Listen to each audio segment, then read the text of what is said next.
As a state decision maker, don't lose out on the opportunity to advance our agricultural systems, increase farmer yields, and bolster our economic prosperity. We barely fall short behind the production of corn in our neighboring states, Iowa and Illinois. Avoid a loss in industry and academic advancement, or the chance to be a leading state in drone technology for crop production. This is an opportunity for you as a decision maker to support drone technology in agriculture and as a tool in crop production for the state's overall success economically and environmentally.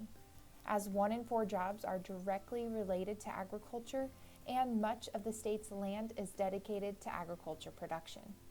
We ask that you be open-minded on air right regulations, collaborate with agricultural commodities, and consult university research teams who specialize in drone technology and agriculture when making decisions on drone technology policies, funding, and regulations that will affect Nebraska farmers, Nebraska citizens, and the overall success of the economy.